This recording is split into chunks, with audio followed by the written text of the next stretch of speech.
Gambaran klinis 2 kasus smokers melanosis ditinjau dari jumlah rokok dan frekuensi merokok.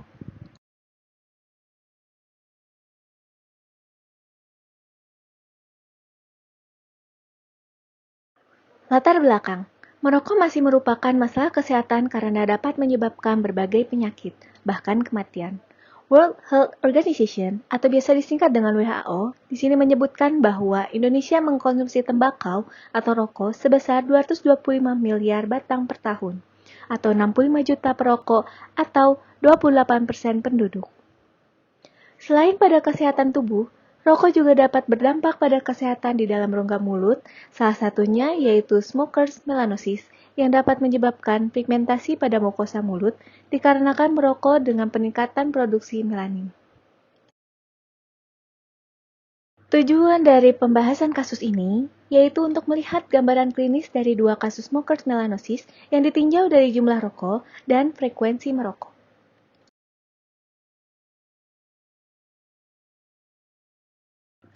Kasus pertama.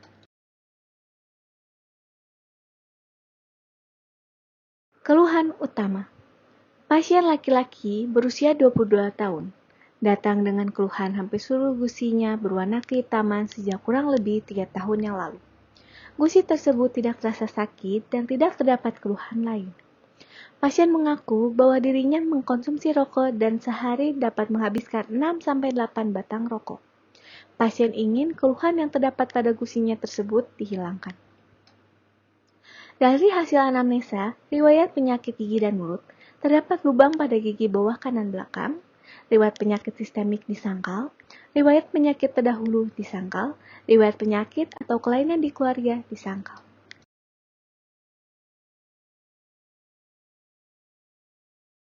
Kondisi umum dan tanda vital pasien dalam batas normal, pemeriksaan ekstraoral, kelenjar getah bening tidak teraba dan tidak sakit, temporomandibular joint-nya terdapat clicking positif, deviasi positif dekstra saat menutup mulut. Untuk hasil pemeriksaan intraoral, terdapat karies profunda pada gigi 45, faktur emal pada gigi 21, faktur dentin pada gigi 32 dan 31. Untuk hasil pemeriksaan lab dan radiologi, di sini tidak dilakukan.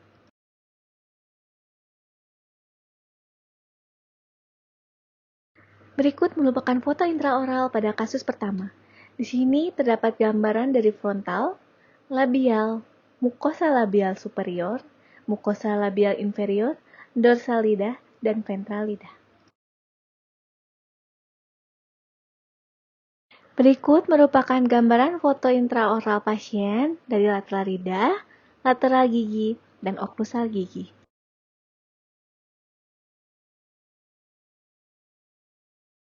Pada gambar, di sini terdapat warna kehitaman pada seluruh mukosa labial atas dan bawah, dan terdapat warna kehitaman di sepanjang gingiva dengan permukaan yang datar pada rahang atas dan bawah, disertai dengan adanya pembengkakan pada gingiva.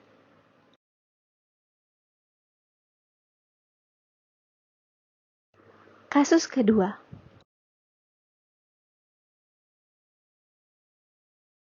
Utama. Tuan AH, 26 tahun, datang ke rumah sakit gigi dan mulut dengan keluhan pada seluruh gusi, bibir bawah, dan atas. Di sini pasien baru menyadari perubahan warna menjadi hitam kecoklatan sejak 3 bulan yang lalu.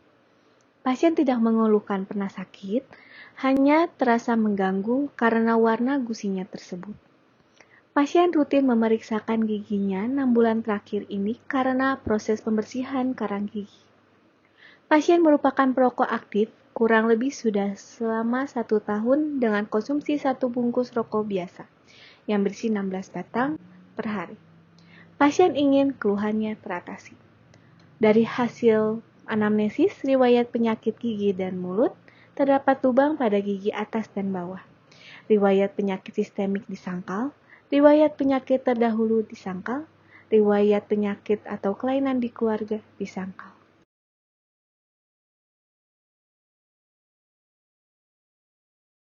Untuk kondisi umum dan tanda vital pasien di sini dalam batas normal.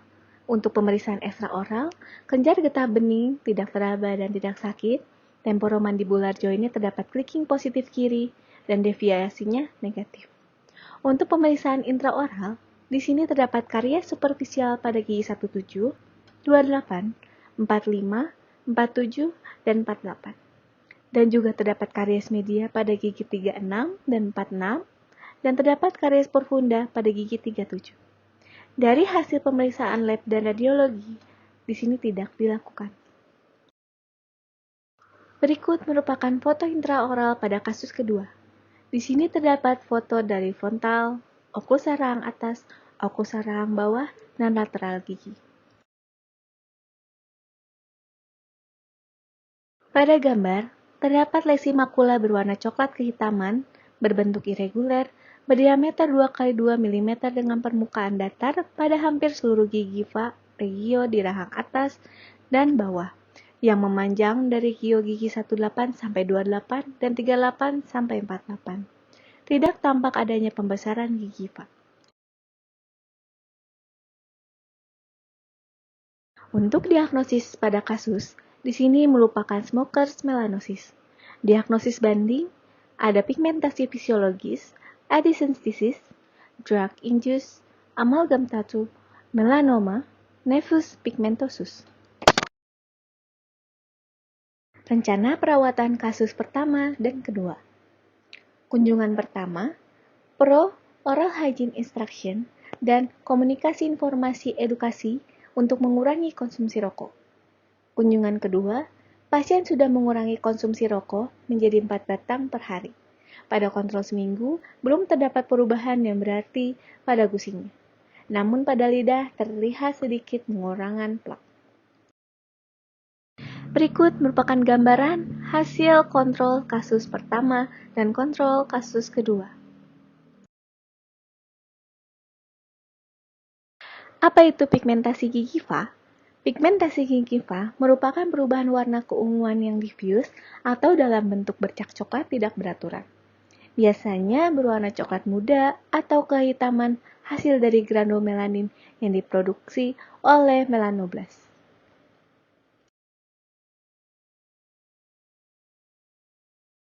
Pigmentasi gingiva terbagi menjadi dua, ada secara endogen dan ada secara eksogen. Untuk endogen, di sini dikarenakan oleh kelainan endokrin, penyakit Addison, diabetes, kehamilan, dan hipertiroid. Untuk eksogen, di sini dikarenakan drug induced, merokok, heavy metals induced, amalgam tattoo. Lamanya merokok tidak hanya menimbulkan efek secara sistemik, tetapi juga dapat menimbulkan kondisi patologis di rongga mulut. Gigi dan jaringan lunak pada rongga mulut merupakan bagian yang dapat mengalami kerusakan akibat rokok. Smokers melanosis. Smokers melanosis dijelaskan oleh Hedin dan kawan-kawan pada tahun 1977 untuk mengkarakterisasikan pigmentasi melanin yang jinak atau praneoplastik yang terjadi pada gingiva perokok. Gambaran klinis yang terjadi yaitu mukosa berwarna kecoklatan, berbentuk datar, lokasi yang paling sering terjadi yaitu pada gingiva anterior mandibula. Ukurannya mencapai beberapa sentimeter dan bersifat reversible. Penyebab terjadinya smokers melanosis yaitu adanya pengendapan melanin dalam basal epitel mukosa mulut. Asap rokok yang panas mengandung nikotin dan benzopirin, dapat merangsang melanosit menjadi melanosop. Sebagian asap rokok masuk ke dalam sirkulasi darah menyebabkan pengaruhnya melanosit secara tidak langsung. Nadim dan kawan-kawan tahun 2011 menyatakan bahwa adanya hubungan antara lama merokok dengan distribusi pigmentasi melanin intraoral. Menurut Silverman dan Eversole tahun 2001, semakin lama merokok, semakin tinggi kandungan melanin dalam jaringan. Semakin besar pula kemungkinan terjadinya melanosis dalam rongga mulut. Gambaran histologi. Berikut merupakan gambaran jaringan gingiva berpigmen dari pasien dengan smokers melanosis. Dengan pembesaran asli di kare 35.200. Dendrit melanosit dengan tanda M membentang di antara dua keratinosit bertanda K, dendrit mengandung premelanosom bertanda PM dan melanosom bertanda M. Satu keratinosit mengandung senyawa melanosom yang bertanda Cm. Diagnosis banding. Diagnosis banding pertama, di sini adalah pigmentasi fisiologis, yaitu asimptomatik, bermanifestasi sebagai pigmentasi melanin multifaktorial atau difus. Pigmentasi fisiologis bisa terjadi pada individu berkulit gelap dan terjadi karena aktivitas melanosit yang lebih besar. Terjadi pada atas gingiva, bilateral, batas jelas dan tampak seperti pita dan tidak mengenai marginal gingiva. Kedua, Addison's disease. Terjadi karena adanya disfungsi korteks adrenal karena penyakit autoimun, infeksi, atau keganasan. Gambaran klinis. Tampak sebagai potongan-potongan kecil difus kecoklatan pada gingiva, mukosa bukal, dan lidah. Gejala sistemik yang terjadi yaitu mual dan muntah, akibat abdomen, konstipasi, kehilangan berat badan. 3. Heavy metal disease. Terjadi dikarenakan terpapar oleh timah, bismut, merkuri, emas, perak, dan arsenik yang dapat diserap secara sistemik dari penggunaan terapi atau lingkungan kerja. Garis biru atau kehitaman di sepanjang marginal gingiva. Keempat, amalgam tattoo. Di sini perpindahan partikel logam yang tidak disengaja dalam jaringan lunak rongga mulut selama prosedur restoratif gigi menggunakan amalgam. Kelima, nevus pigmentosus merupakan malformasi jinak melanosit dan sel-sel nevus. Lesi tampak sebagai bercak atau plak yang asimptomatik, berbatas tegas, datar, atau sedikit lebih tinggi dibandingkan sekitarnya.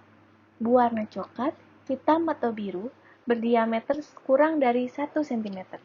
Biasanya terdapat di palatung, gingiva, mukosa pipi, dan bibir. Keenam, melanoma. Merupakan neoplasma ganas yang berasal murni dari melanosit atau dari lesi melanositik jinak. Radiasi sinar ultraviolet sebagai faktor penyebab yang cukup dipertimbangkan. Lesi berbentuk makula, plak, atau nodula yang dapat mengalami ulcerasi. Tepi tidak teratur dan melebar.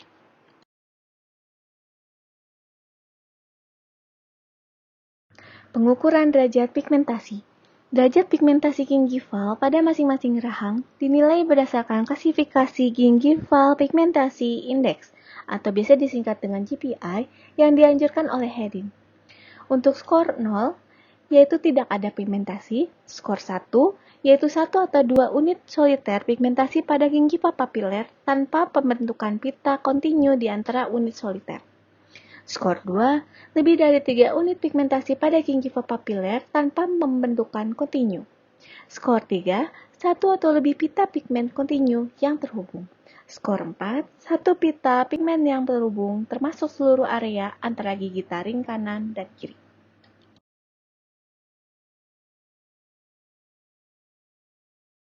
Damen Oral Pigmentation Index atau DOPI. Derajat 0 merupakan jaringan merah muda atau tidak ada pigmentasi klinis. Derajat 1 merupakan jaringan coklat ringan atau pigmentasi klinis ringan. Derajat 2 medium coklat atau campuran merah muda dan coklat atau pigmentasi klinis sedang. Derajat 3 jaringan coklat tua atau biru atau hitam atau pigmentasi klinis berat. Pembahasan. Merokok merupakan hal yang masih sering dilakukan oleh berbagai kalangan manusia di dunia, meskipun mereka tahu dampaknya terhadap kesehatan. Sebatang rokok yang diisap oleh seseorang atau pasien menyebabkan dampak negatif terlebih lagi jika dikonsumsi secara kontinu. Rongga mulut merupakan bagian tubuh pertama yang terpapar asap rokok sehingga sangat mudah terpapar langsung efek dari rokok karena merupakan tempat terjadinya penyerapan zat hasil pembakaran rokok yang utama. Occurs melanosis yang merupakan pigmentasi pada mukosa mulut yang disebabkan karena merokok dan secara langsung dihubungkan dengan jumlah rokok yang dihisap per hari, lamanya merokok, dan kebiasaan merokok tembakau. Asap rokok yang panas mengandung nikotin dan benzopirin, merangsang melanosit untuk memproduksi lebih banyak melanosom, sehingga terjadi peningkatan pigmentasi melanin pada lamina propria dan mengalami deposisi pada sel basal lapisan epitel mukosa. Terdapat cara lain terjadinya pigmentasi, yaitu sebagian asap rokok masuk ke dalam sirkulasi darah karena perokok bernafas melalui hidung sehingga nikotin dan benzopirin ada dalam sirkulasi darah dan mempengaruhi melanosit secara tidak langsung. Setelah dilakukan pemeriksaan intraoral berdasarkan klasifikasi Gingival Pigmentation Index dan Damen Oral Pigmentation Index pada kasus pertama, yaitu 3 tahun dengan jumlah yang sedikit, dan kasus kedua 1 tahun dengan jumlah 16 batang, keduanya memiliki skor 4, yaitu satu pita pigmen yang terhubung termasuk seluruh area antara gigi taring kanan dan kiri serta derajat 3, yaitu jaringan coklat tua atau biru atau hitam, yaitu pigmentasi klinis berat. Meskipun jangka waktu konsumsi rokok dan jumlah rokok pada kasus pertama dan kasus kedua berbeda. Setelah dilakukan kontrol 1 minggu pada pasien kasus pertama maupun kasus kedua, belum terjadi perubahan yang berarti, sehingga pasien masih harus mengurangi jumlah konsumsi rokok dan tetap menjaga oral hygiene-nya.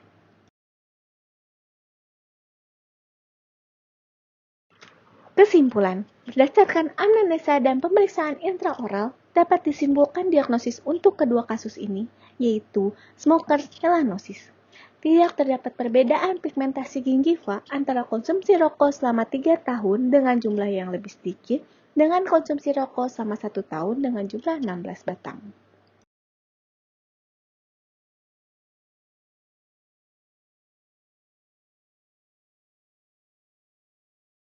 Terima kasih.